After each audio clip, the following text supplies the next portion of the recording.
ধর্ম যার যা উৎসবটা সবারই। পার্সোনালি আমার কোনো ভয়ভীতি নাই, উৎসবটা মানে ধর্ম যার যা উৎসবটা সবারই, তো আমার মনে হয় না কোনো সমস্যা হতে পারবে উৎসবের ভিতর। স্বাভাবিক, একদম স্বাভাবিক, সবসময়ের মতোই এবারের পুজোটাও একদম স্বাভাবিক। আমরা আনন্দ উদযাপন করছি, ফ্যামিলি নিয়েও ঘুরছি, সবাই চলে গেছে, আমরা মা মেয়ে দুজন আছি, এখান থেকে আবার চলে যাব আমরা রমনা। তো এই তো বেশ ভালো লাগছে। না, এখন পর্যন্ত কোনো রকম সমস্যা ফেস করিনি, কিন্তু নিরাপত্তা বাহিনী এরকম নিরাপত্তা দিচ্ছে আমাদেরকে, তাই এখন পর্যন্ত কোনো অসুবিধা হয়নি। তো মানুষের উপস্থিতি কম, তো একটু খোলামেলা, যেটাই বললাম আর কি, পরিষ্কার পরিচ্ছন্নতা আছে, ভালোই লাগছে।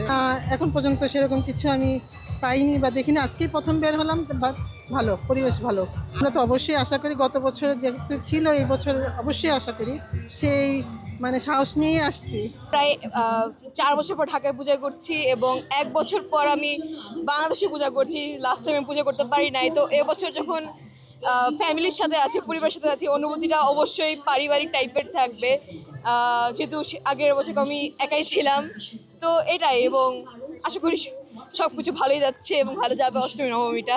আমরা প্রার্থনা করি সারা দেশবাসী, সমস্ত দেশের মঙ্গল হোক, সবাই যেন আমরা ভালোভাবে থাকি, দেশবাসী যেন ভালো থাকে, বিশ্বের মঙ্গল হোক, এইটা আমরা ঠাকুরের কাছে, মায়ের কাছে প্রার্থনা করি।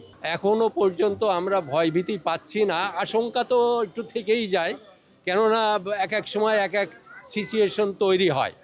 তা এখন আমরা ঢাকাতে, আমরা যারা বসবাস করি, ঢাকায় বসবাস করি, আমরা একটু ভয়ভীতি কম পাই, কিন্তু আমাদের গ্রামগঞ্জে অনেক জায়গায় সমস্যা হয়।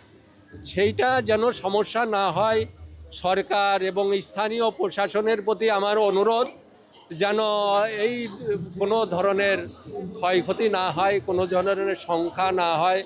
আমরা যেন, এই দেশ একটা সাম্প্রদায়িক সম্প্রীতির দেশ, আমরা যেন সাম্প্রদায়িকভাবে সবাই মিলেমিশে আমাদের উৎসবগুলো পালন করতে পারি, সেইটাই দেশবাসী এবং সরকার, স্থানীয় প্রশাসনের কাছে অনুরোধ।